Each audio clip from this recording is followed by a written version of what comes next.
ஆனால் ஏதோ அந்த சூழல் ஒரு 3 நாள் வந்து லீவு நாள் இருந்ததுனால அந்த படம் ஓடிச்சு. சில பேர் வந்து என்னங்க படம் இது வந்து அப்படின்ற மாதிரி ஆயிடுச்சு. ஏன்னா கற்பனைக்கு எட்டாத இடமா இருக்குது. அதுவும் சில கூத்து இருக்குது பாருங்கள், சாமிக்கு வந்து எல்லை தானே பவர் இல்லாத போகுதுன்றது. இதெல்லாம் வந்து என்னவோ அந்த சொல்லுவாங்க, முழுக்க முழுக்க ஒரு என்டர்டெயின்மெண்ட்டுவாங்கல்ல, சிரிச்சிட்டு வேணால் போகலாம் தவிர சீரியஸெல்லாம் படம் பார்க்க முடியாது அந்த கருப்பு படம்லாம். அப்புறம் இந்த மாதிரி படங்களை எடுத்துகிட்டு இருக்கிற ஹீரோக்களை நாசமாக்கிட்டு ரஜினிகாந்த் இடம் வந்து விஜய்க்கு இருந்தீங்க. அப்புறம் விஜய் இடம் வந்து பார்த்தீங்கன்னா சிவகார்த்திகேயன். இப்போ என்ன பிரச்சனை உங்களுக்கு புரியுதா? உங்களுக்கு சிவகார்த்திகேயனுடைய வளர்ச்சி வந்து உங்களுக்கு வந்து ஏற்றுக்க முடியல யாராலையும். தமிழ் சினிமா ஒரு நல்லா புரிஞ்சிக்கணும், யார் இடத்தையும் யாரையும் பிடிக்க முடியாது. சரி, விஜய் இடத்த பிடிச்சிங்களா, ஒரு கட்சி தொடங்கலாம் பார்ப்போம். இப்போ விஜய் வந்து போல்டாக வந்து கட்சி தொடங்கினாரு, வந்து ஆட்சியை பிடிச்சாரு, ஏதோ பண்ணார்ல, நீங்கள் பண்ணுங்களேன் பார்ப்போம். சினிமாவில் இருக்க இடத்த பிடிக்கிறீங்களேப்பா, அப்படியே அரசியல் இருக்க இடத்தையும் பிடிக்கலாம் பார்ப்போம். காவல்துறையை நாசமாக்குனீங்க, வந்து மருத்துவத்துறையை நாசமாக்குனீங்க, கல்லூரித்துறையை நாசமாக்குனீங்க, கல்வித்துறையை நாசமாக்குனீங்க, எல்லா துறையும் நாசமாக்கிட்டு இப்போ கடைசியாக நீதிமன்றத்தை நாசமாக்க வந்துட்டீங்க. நீதிமன்றத்தை நாசமாக்கிறதுக்கு ஒரு படம், அதுதான் அந்த கருப்பு. இன்னொருத்தர் ரசிகர்லாம் கடன் வாங்க முடியாது, இரவல் வாங்க முடியாது. உங்கள் பிளான் என்ன? அந்த இடத்துல வேறு யாராவது வந்துடுவாங்களோ? அஜித் வந்து பார்த்தீங்கன்னா அஜித் இடத்துக்கு வந்து விஜய் வர முடியல, இதுதான் உண்மை. அஜித் இடத்துக்கு விஜய் வர முடியல.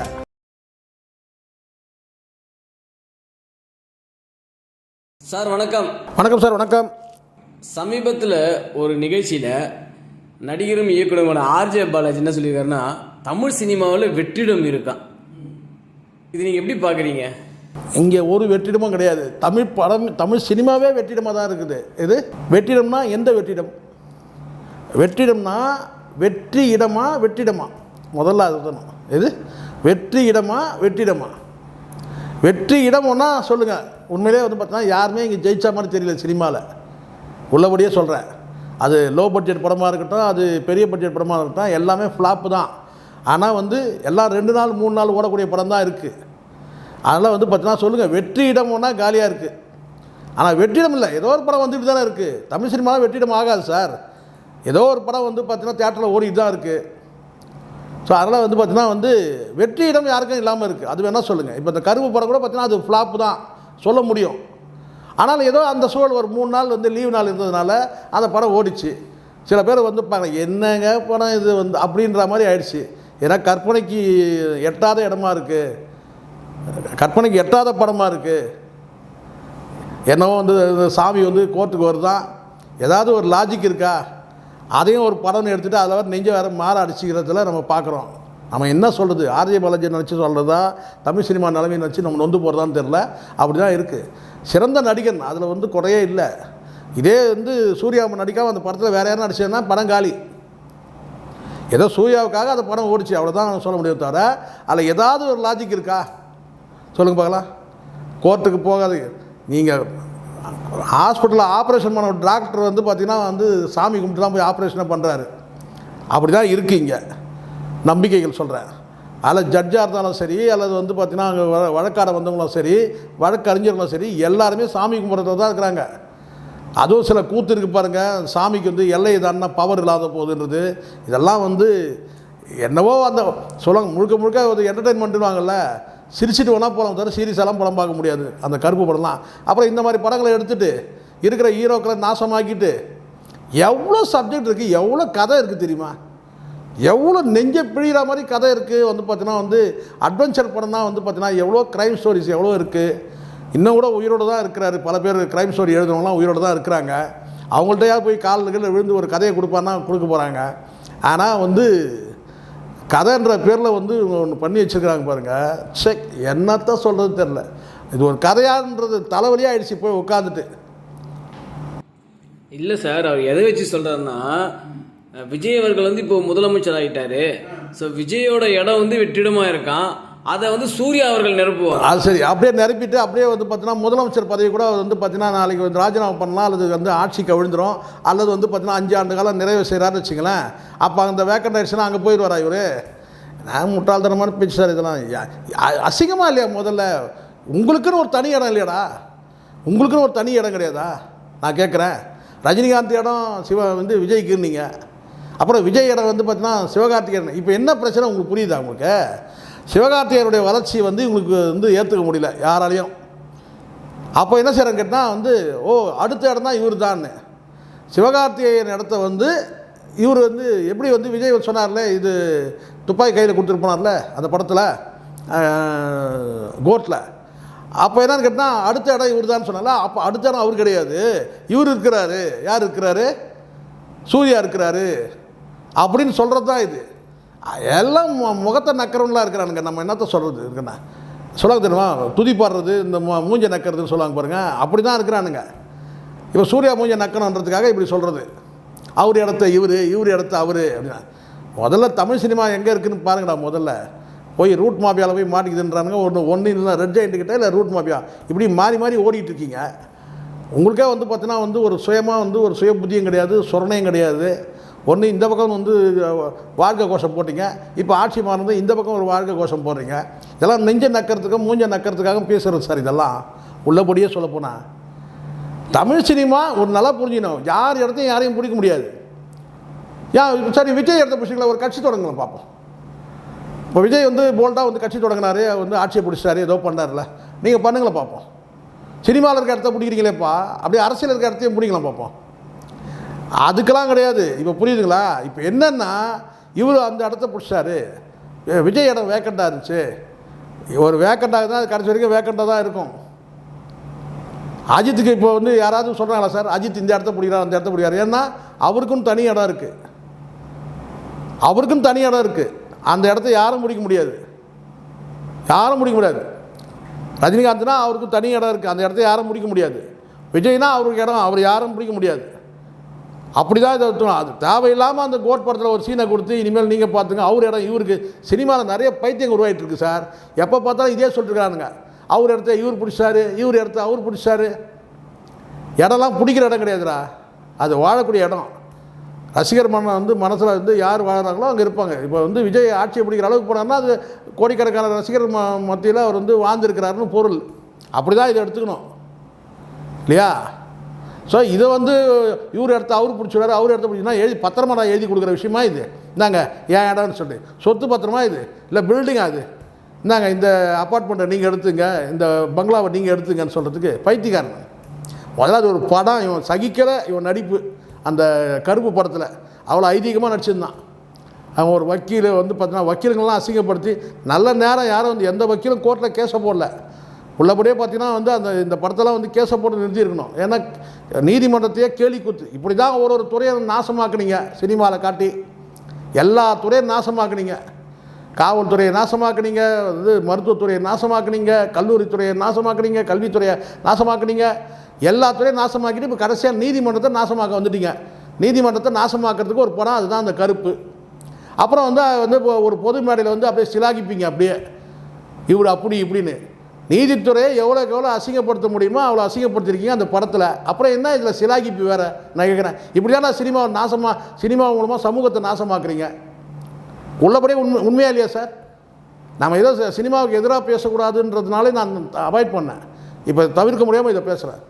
முழுக்க முழுக்க அந்த கருப்பு படம் வந்து பார்த்தீங்கன்னா நீதித்துறையை நாசமாகுது. ஆனால் இந்த நீதிமன்றங்கள் எல்லாம் கண்ணை கட்டிட்டு வந்து பார்த்தீங்கன்னா வந்து கடந்து போயிட்டாங்க. உள்ளபடியாக அந்த படத்தை பேன் பண்ணோம்.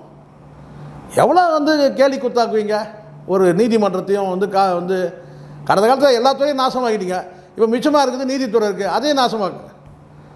இந்த தேர்தல் கமிஷனை அப்படி தான் அசிங்கமாகினானுங்க அந்த கேம் சேஞ்சர் படத்தில். யார் அப்போட்டக்கர், யார் டைரக்டர் சங்கர். எந்த படத்தில்? அந்த கேம் சேஞ்சர் படத்தில் எலெக்ஷன் கமிஷனை வந்து போட்டு வந்து நாசமாக்கியிருப்பானுங்க. இப்போ இந்த படத்தில் பார்த்திங்கன்னா வந்து முழுக்க முழுக்க நீதித்துறை நீதிமன்றமாக என்னடான்ற மாதிரி இருக்கும் அந்த படத்தில் பார்த்தீங்கன்னா. ஏன் நீதிமன்றத்தை இப்படி நாசமாக்குவீங்களா? இந்த படத்தெல்லாம் வந்து சென்சார் போர்டும் அலோவ் பண்ணுது, நீதிமன்றமும் கடந்து போகுது, வழக்கறிஞர்களும் கடந்து போகிறாங்க. நியாயமாக ஒருத்தர் கேஸை போட்டு அந்த படத்தை நிறுத்தியிருக்கணும் நியாயமாக. இல்லை சார், இப்போ என்னென்னா சினிமாவிலே வெற்றிடம் இருக்கான். ஏன் இப்போ சினிமா வெற்றிடம்னா நடிகரே இல்லையா சினிமாவில்? ஏன் சூப்பர் ஸ்டார் ரஜினிகாந்த் சார் முகஸ்துதிக்கு பேசுகிறான் சார். அவன் ஆர்ஜே பாலாஜி வாயும் பல்லும் எனக்கு பார்த்தாலே கடுப்பாக இருக்குது.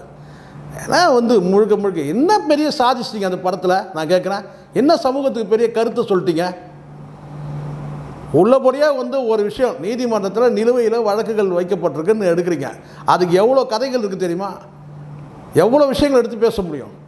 மனிதன் படம் நீங்கள் பார்த்துருப்பீங்க, உதயநிதி நடித்த படம். இதை சொல்லிட்டா உடனே திமுக சொம்படிக்கிறேன்னு நானுங்க. ஏன் இவர் நடித்த படம் ஜெய்பீமே? ஜெய்பீம் என்ன படம் ஜெய்பீம்? ஒரு லாக்அப் டெத் வச்சு ஒரு உணர்வுபூர்வமாக காட்டணும் சார். ஜோக் அடிக்கிற மாதிரி, கிண்டல் அடிக்கிற மாதிரி வந்து வந்து நகைச்சுவையில் படத்தை எடுத்து வச்சுருக்கீங்க நீங்கள். ஜெய்பீம் எப்படி இருக்கும் படம்? ஸோ இதெல்லாம் வந்து மனிதன் படம் பாருங்கள். ஒரு ஆக்சிடெண்ட்டு, அதில் வந்து பார்த்தீங்கன்னா அது எப்படி நிசப்தமாகிடும் சார்.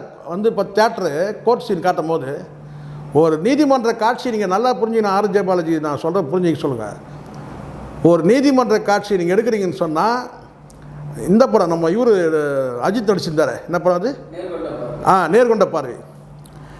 நீதிமன்றம் காட்சி நீங்கள் எடுக்கிறீங்க கேட்டால் குண்டூசி விழுந்தால் சத்தம் கேட்கணும். தேட்டரில் படத்தில் இல்லை, தேட்டரில் நிசப்தமாக இருக்கணும். ஒட்டுமொத்த ஆடியன்ஸும் கப்சுப்புன்னு ஆயிடணும். அதுதான் நீதிமன்ற காட்சி எடுத்திங்கன்னா அதுதான் சக்ஸஸ். கடந்த காலத்தில் நிறைய நடந்திருக்கு. நிறைய படங்களில் நீதிமன்ற காட்சி அங்கே போகும்போது குண்டூசி விழுந்தால் சத்தம் கேட்கும் தேட்டரில். அப்படி ஒரு காட்சி இருக்கும். படத்தை எடுத்து வச்சுருக்கேன், கேலி கூத்தாக எடுத்து வச்சுருக்கேன். நானும் கோர்ட் சீன் இருக்குன்னு சொன்னால் வாயை பொழுதுன்னு போயிட்டேன். அங்கே போய் பார்த்தா தான் தெரியுது. அவன் அந்த கங்குவாவே போய் இன்னொரு தடவை பார்த்துருக்கலாம் போல இருக்குது. அப்படி தான் இருக்குது. சும்மா அந்த கருப்பு சாமியை காட்டுறது தான். கருப்பு சாமியை வந்து முதல்ல எப்போலாம் கத்தியை தூக்கி கீழே போடுங்கிறான். முதல்ல சினிமாவில் கத்தியை கீழே போட்டு புத்தியை தீட்டுக்கிறான் முதல்ல. ஒன்றா பெருசு பெருசாக கத்தி எடுத்துக்கிறீங்க, அட்டை கத்தியை. இந்த பிரியங்கா படத்தில் பிரபு நாசரும் கோர்ட் சீன், அது சீனு. மௌனம் சம்மதத்தில் விதி படத்தில் கோர்ட் சீன் பாருங்கள். விதி படத்தில் ஏன் அந்த நாள் பழைய படம் பிளாக் அண்ட் ஒயிட், சிவாஜியோட முதல் படம் அந்த நாள், அந்த படம் பண்ணி பாரு சார். மௌனம் சம்மதம் இல்லை, எவ்வளோ படங்கள் இருக்குது. நீதிமன்ற காட்சி எடுக்கிறீங்க, அசிங்கமாக எடுத்து வச்சுருங்க, கேவலமாக எடுத்து வச்சுருங்க. நீதிபதிகளை கிண்டல் பண்ணுற மாதிரி, கேலி பண்ணுற மாதிரி. என்ன ஆகும் இப்படி நீங்கள் எடுத்தீங்கன்னா? என்ன சமூகத்தை ஏன்டா குற்றம் பெருகாது? வாய்க்கிழியே பேசுறதுக்கு மட்டும் சிவகுமார் வாயை பாருங்கள். எங்கேயாவது இடம் கிடச்சிதுன்னா, கேப் மேடை கிடச்சிதுன்னா வாய்க்கிழியே பேசுறதுக்கு இப்படி ஏன்டா ஒரு படத்தை எடுத்து நாசமாக்குறீங்க? எத்தனை படங்கள் இதே வந்து பார்த்தீங்கன்னா ராதிகாவும் பாசப்பறவைகள் படம், ராதிகாவும் சிவகுமார் நடித்த படம் நீதிமன்ற காட்சி அதுலேயும் இருக்குது. எவ்வளோ படங்கள் இருக்குது. அசிங்கப்படுத்தி எடுத்துகிட்டு இதில் வேறு பெருமை பீட்டிக்கிறது வேறு. இதில் வேறு அவர் இடத்த இவர் பிடிச்சாரு, இவர் இடத்த அவர் பிடிச்சாரு. அசிங்கமாக இருக்குது. அதுவும் சூர்யா வர காட்சியோட இந்த ஆர்ஜே பாலாஜி வர காட்சியெலாம் அசிங்கமாக இருக்குது. நீதிமன்ற காட்சி படமாட அடிச்சு வச்சுருக்கீங்க நீங்கள். நானே கேஸை போட்டுருவோம் பேசாமல். எனக்கு அவ்வளோ ஆத்திரமாக இருந்துச்சு. ஒரு வழக்கறிஞருக்கு படிக்கிறது எவ்வளோ கஷ்டம் தெரியுமா? வழக்கறிஞர் உருவாக்குங்க. தெரியும், உங்கள் வீட்டில் ஒருத்தர் வழக்கறிஞராக உருவாக்குங்க, அப்போ தெரியும் கஷ்டம். நாங்கள்லாம் எவ்வளோ கஷ்டப்பட்டு ஒரு வீட்டில் ஒருத்தர் வழக்கறிஞரை உருவாக்குறதுக்கு எவ்வளோ கஷ்டப்பட்டுருக்கணும் தெரியுமா? எவ்வளோ படிக்கணும் தெரியுமா? வழக்கறிஞர் ரவுடிகள் மாதிரி காட்டியிருக்கீங்க படத்தில். இதை பார்த்துட்டு ஒரு வழக்கறிஞர் சமூகம் கடந்து போகுது. என்னத்தை சொல்கிறது நம்ம? முதல்ல இந்த ஆர்ஜே பாலாஜி ஒன்று புரிஞ்சிடணும். நீ எவ்வளோ தான் உடம்பெல்லாம் நீ எண்ணெயை தடவிக்கோ, தேங்காய் எண்ணெயை தடவிக்கோ, நல்லெண்ணெயை தடவிக்கோ, இல்லை குரூட் ஆயிலில் கூட நீ நனைஞ்சி எழுந்து உருண்டைனா ஒட்டுறது தான் ஒட்டும். அது மாதிரி தான் நீங்கள் என்ன பிளான் பண்ணுறீங்கன்னா, அவர் விஜய் அரசியலுக்கு போயிட்டார், அந்த வெற்றிடங்குது. அந்த வெற்றிடத்தை பார்த்தீங்கன்னா சூர்யா வந்துடுவார். இன்னொருத்தர் ரசிகர்லாம் கடன் வாங்க முடியாது, இரவல் வாங்க முடியாது. உங்கள் பிளான் என்ன? அந்த இடத்துல வேறு யாராவது வந்துடுவாங்களோ? அஜித் பார்த்தீங்கன்னா அஜித் இடத்துக்கு விஜய் வர முடியல. இதுதான் உண்மை. அஜித் இடத்துக்கு விஜய் வர முடியல. முழுக்க முழுக்க கட்டமைக்கப்பட்டு ரூட் மாபியாவில் திட்டமிடப்பட்டு இப்போ பிஆர் வேலை செஞ்சு தான் பார்த்தீங்கன்னா அந்த ரஜினிக்கு அடுத்த இடம்ன்றதை பிடிச்சதை இன்னும் கொஞ்சம் முன்னேறி போய் ரஜினி இடத்தையும் பிடிக்கலான்னு பிளான் பண்ணிங்க. அது நடக்கவே இல்லை. சரிங்களா? அவரும் ஸ்ட்ராங்காக இருக்கிறாரு. சரிங்களா? ஏமாக்கூட்ட சண்டை போட்டுன்ற ரெடியாக நிற்கிறாரு. ஸோ அதனால் இப்போ உங்களுக்கு என்னன்னாக்கா அரசியல் போயிட்டார். அரசியல் போயிட்டதுனால அப்போ அந்த இடத்துல பார்த்தீங்கன்னா சூர்யா கொண்டாந்து உட்கார வச்சுக்கலாம். இது உட்கார வைக்கிற இடம் கிடையாதுடா. இது தானாக மக்களே ஒரு கூட்டத்தில் நீங்கள் மறுபடியும் அந்த கூட்டத்தை வேணால் நான் எடுத்து காட்டுறேன், நீங்கள் போய் பாருங்கள். எல்லா விவேக் அறிவிப்பார் மேடையில். ஒரு பேராக அறிவிக்கும் போது கைத்தறல் சத்தம் வரும். சூர்யா விஜய்ன்னு சொல்லும் போது ரஜினி சூர்யா விஜய்னு. அஜித்துன்னு சொல்லுவார், தலைன்னு தான் சொல்லுவார். அஜித் கூட பேர் சொல்லுவார். தலைன்னு சொன்ன உடனே பார்த்தீங்கன்னா ஒட்டுமொத்த அரங்கமும் அதிரும். அப்போது ரியாக்ஷன் பண்ணுவார் சிவகுமார் அப்படின்வார். அதுதான். அதனால் நீங்கள் வந்து பார்த்தீங்கன்னா நீங்கள் ஒரு பிளான் பண்ணுறீங்க, இந்த இடத்துல சிவகார்த்திகேயன் வந்துடக்கூடாது, அந்த இடத்துல அஜித் வந்துடுவார், யார் அவங்கவுங்களும் என்ன கேட்டால் ஒரு படி மேலேயே வந்து சிவகார்த்திகேயன் வந்து பார்த்தீங்கன்னா ஃபேன் பேஸ் வந்து இயற்கையாக உருவாகிட்டு இருக்கு. இதில் ஒரு வேடிக்கை என்னென்னா, அந்த சம்பவத்தில் நான் இப்போ சொன்னேன் இல்லையா, அந்த சம்பவத்தில் வந்து பார்த்தீங்கன்னா அஜித்தே இல்லை அந்த மேடையில், மற்றவங்களாம் இருக்கிறாங்க. அப்போது அந்த அளவுக்கு வந்து பார்த்தீங்கன்னா வேணால் நீங்கள் பாருங்கள், அந்த காட்சியை வேணாலும் பாருங்கள். அதனால் நீங்கள் நினைக்கிறதுலாம் வந்து பார்த்திங்கன்னா நடக்காது. ரொம்ப உருளாதீங்க, குருடாயில் தடவிக்கிட்டு ஒட்டுறது தான் ஒட்டும். நீங்களாம் வந்து வெற்றிடம் உருவாயிடுச்சு, அதில் சூர்யா வந்துட்டார், பிஆர் வேலை செய்யறதை விட்டுட்டு உருப்படியாக வந்து பார்த்தீங்கன்னா படத்தை நல்ல படத்தை எடுங்கடா, முதல்ல பிஆர் வேலை செஞ்சிட்ருக்கீங்க. இன்னொரு முக்கியமான விஷயம் என்னென்ன சார், நான் விஜய் தான் தமிழ் சினிமாவை காப்பாற்றினாரா இல்லை விஜய் தவிர வேறு எந்த நடிகர் படமும் ஓடலையே? முதல்ல ஒரு விஷயம் இருக்குது, இந்த சினிமாவில் முதல்ல ஒருத்தர் தூக்கி பிடிக்கிறீங்கல்ல, இவர் இல்லைன்னா சினிமா காலி ஆயிரும், அவர் இல்லைன்னா சினிமா காலி ஆயிரும், இவர் இல்லைன்னா சினிமா போயிடும், அவர் திரும்பி சினிமா விட்டு போயிடுன்ட்டார். என்ன தமிழ் சினிமா எப்படா பார்க்குறீங்க நீங்கள்? எத்தனை அந்த ஹீரோக்கெல்லாம் வருவான் போவான் போயிட்டே இருப்பான், ஹீரோக்கள் எல்லாருமே. சினிமா என்றைக்கும் நிரந்தரமாக இருக்கும், வெவ்வேறு வடிவங்களில் வரும். அதனால் சும்மா நீங்கள் வந்து அந்த சீன்லாம் ஓட்டாதீங்க. அவர் இல்லைன்னா அவ்வளோதான் தமிழ் சினிமா, இவர் இல்லைன்னா அவ்வளோதான், அவர் இல்லைன்னா அவ்வளோதான், இவர் சினிமா விட்டு போகிறன்ட்டார், அவர் சினிமா விட்டு போகிறாட்டார். சினிமா என்றைக்கும் நிரந்தரமாக இருக்கும், அது வெவ்வேறு வடிவங்களில் வந்துக்கிட்டே இருக்கும். சரிங்களா? வெவ்வேறு ஆள் வந்துக்கிட்டே இருப்பான், புதுசு புதுசாக வந்துக்கிட்டே இருப்பான். அடுத்த 10 வருஷத்தில் எவன் வருவான்னு சொல்ல முடியாது. அதனால் தேவையில்லாத இந்த பிஆர் ஒர்க்கை நிறுத்துங்க. முதல்ல வெற்றிடம்னா அது வெற்றிடம் தான், அவ்வளோதான். அவர் இடத்துல இவர் அசிங்கமாக இல்லைடா முதல்ல சொல்கிறதுக்கு, முதல்ல வெக்கமாக இல்லாத சொல்கிறதுக்கு முதல்ல. அவர் இல்லைன்னா அவ்வளோதானா? விஜய் இல்லைன்னா அவ்வளோதானா? அதுக்கப்புறம் சினிமா அவ்வளோதானா?